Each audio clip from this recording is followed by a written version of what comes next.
ल आज चाहिँ यता चाउचाउ उम्लिँदैछ, यता मसला ठिक पार्दैछु, मसला हाल्दैछु हैन। आज यता पिरो चाउचाउ बन्दैछ। कुन चाउचाउ होला गेस गर्नु त, कुन रहेछ पिरो चाउचाउ। मसला चाहिँ यति भयो दुईटा चाउचाउको। यता उम्लिँदैछ चाउचाउ, कति राम्रोसँग उम्ल्यो। अब रेडी भयो है। अब चाहिँ मैले मसलामा चाउचाउ हाल्दैछु।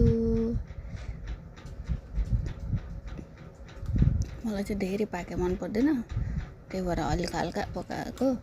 अनि हातले मुछेको तातो भयो, अनि चम्चीले मुछ्न थालेको। धेरै तातो रहेछ हातले मुछ्दा त। अनि यत्तिको भयो। हेर्दा चाहिँ रियलमा हेर्दा चाहिँ योभन्दा राम्रो देखिया, तर मोबाइलमा चाहिँ अलिकति खल्लो आउँदो रहेछ। खाँदा त एकदम मिठो छ।